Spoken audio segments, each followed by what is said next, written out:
Hi there BookTube. Well, it's the final video of 2017 and what a really interesting year it's been.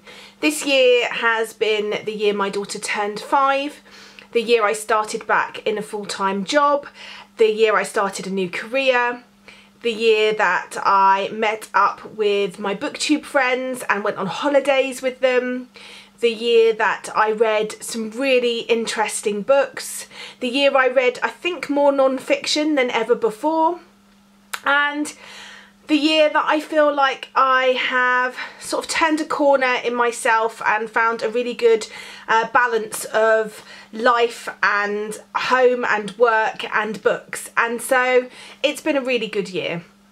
Today I'm going to wrap up the books that I've read in December. As usual, I'll be going through the number of books, the star ratings, the genres, talking to you about a couple of the books perhaps that I haven't mentioned before or that you haven't heard me talk about, and then we'll be moving on tomorrow to 2018 and Bookopoly, and I will be doing hopefully regular videos on that. I think what I'm going to be trying to do next year in terms of content is 2 videos a month on wrap-ups, so a fortnightly wrap-up of what I've read over those 2 weeks, and then again at the end of the month, and then as well at the end of the month I will also be doing a wrap-up Bookopoly style, so talking about the different places that I've landed on, the different hotels or houses that I've built, the different squares that I've managed to hit, the amount of money that equates to, and what I'll be putting in the pot, and maybe a running total of what is in the pot so far every month. I'm excited for Bookopoly. If you don't know about Bookopoly, there is a video, I'll link it up below. I'll link it above, I'll link it somewhere. I think I'll put it in the cards and you can go and check that out. Unfortunately, I know quite a few people have asked for a spreadsheet giving the sort of the structure of how we're doing our monetary part of it and some more information. I feel like the video itself does give you all of the sort of rules and information, and I know people want it sort of written out. I don't know how to do links to things like using Dropbox and stuff. I'm not that technically minded, so please bear with me. Yeah, and I would suggest in terms of the spreadsheet, it's best to just sort of decide for yourself how much money you want to do. It's quite a personal thing, how much money you can afford to put in the pot every month, how much money you want to try and save by the end, and it's probably a good idea to be doing that yourself in terms of deciding how much you want to do. But I will chat to Janet and see if she's a bit whizzier than me. Maybe she'll be able to work out how to put our Excel spreadsheet or whatever onto YouTube, and we'll get back to you. Anyway, let's move in to the books for December. I read 13 things this month. 4 of those were YA, 3 of those were general adult fiction, 1 was fantasy, 1 was a graphic novel, 1 of those was non-fiction, and 2 of those were middle grade. In terms of star ratings, I gave 2 books 2 stars, 4 books 3 stars, 5 books 4 stars, 2 books 5 stars, which is really great because those 5 stars had been eluding me for a while, so there was 2 5-star reads. So let's talk about what those books were. Let's start first with the 2 stars, and they were A Christmas Cornucopia and Reindeer Boy.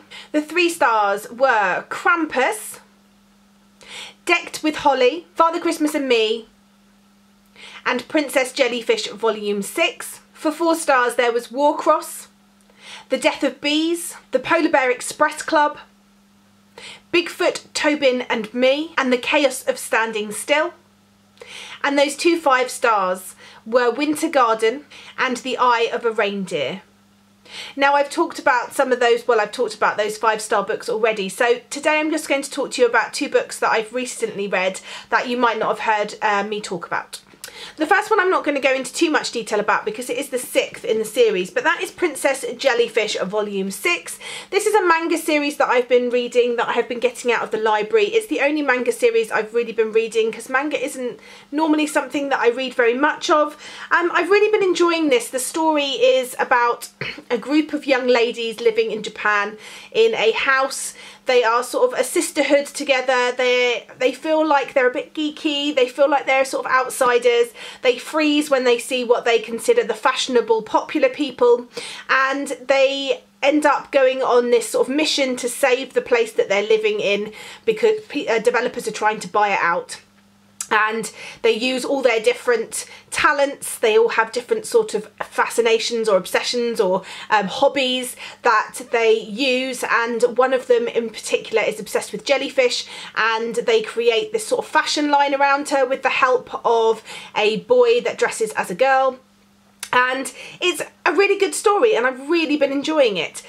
This one only got 3 stars from me because there was 2 things in here that really I struggled with, and there was 2 parts of this book specifically where weight was mentioned in a way that I didn't enjoy. There was a part where a man had obviously slept with a woman. She was just sort of getting dressed in his hotel room, and as she's leaving she says, oh, next time we'll have French food, and he says to her, no, you need to lose 3 kilos, which I thought was off and I didn't sit right with me. And then there was another comment later on about someone trying to lose weight and a man giving quite a derogatory comment about it. And I know possibly culturally this is accepted, but I don't accept it and I didn't want to read about it. So that really sort of jarred me and actually made me feel a bit bleh. So I pulled 2 stars for that because I really just... yeah, it just left a bad taste in my mouth. So although I'm going to continue and I am enjoying this, I just didn't like those parts of it, and so that just pulled me out a little bit. But it's definitely worth a read. I think I really enjoy the storyline and the artwork's really nice, and I really enjoy this sort of bond between all of the different females that live together. So yeah, it's a good read, but this one, as I say, just had a few bits in it that made me question it. The next book, if you watched my recent book haul, is one that I said I was going to try and read by the end of the year, and yes, I did. And that is The Chaos of Standing Still by Jessica Brodie. This is a YA contemporary story about a girl called Rin who has lost her best friend in an accident the year before. She's coming back from visiting her father because her parents are divorced. She's 18 and she is stuck in Denver airport on New Year's Eve when there is a big snowstorm. She's had to do a stop off on her way back home to San Francisco. She stops off and all we really know is that her friend has died. She's not coping very well, and there is one message left on her phone, a text message, which she hasn't ever read. It's been 11 months since her friend passed away. She gets off the plane, there's a bit of a sort of accident and her phone accidentally gets swapped with a boy in the airport, and so begins this journey through being trapped in an airport during a snowstorm, the characters that she meets, the boy that she has met, the grieving process she is not coping too well with, and we have flashbacks to her life with her best friend and also into the therapy that she's been going to and the types of things that she is struggling with. One thing that really stood out that I really enjoyed about this was all the way through our main character is sort of coping with things that are going on by Googling questions. So she searches questions every time she's feeling a little bit nervous. I'm trying to find some here. So she's got things like they're sitting on the plane when they're about to land and it's like, what causes turbulence? Do pilots ever get scared when they fly? What do kleptomaniacs feel when they steal something? Why do flight attendants have different seatbelts than the rest of the passengers? And it's used here, you can see it's not all the time, but it comes at certain points when she's feeling stressed or she's feeling anxious. She's using this as a coping mechanism by finding out the answers to things because she feels like she doesn't have the answers to why her best friend has died, and so she's looking for answers that she can find out the answers to. And I really enjoyed how that was done. I thought that was really clever. I really did enjoy this story. I thought it was really good.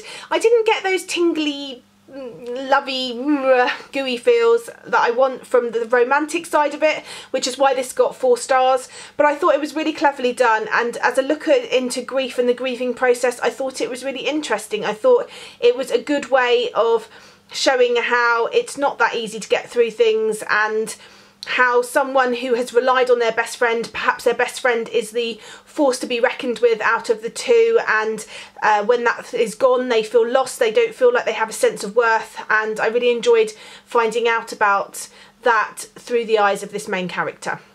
So this was a good 4 stars, and it was really good to read, you know, the day before New Year's Eve, and just sort of feel that sense of time and place, especially as it had been snowing here, and I could imagine what it would be like being trapped in an airport during a snowstorm. So I recommend this one if you like YA contemporaries and you are fine with sort of this sense of loss and grieving. Anyway, that's it for me for this year, and thank you all for coming on this journey with me every year, every month, every week, every time I upload a video, and for commenting and chatting. It really means a lot to me.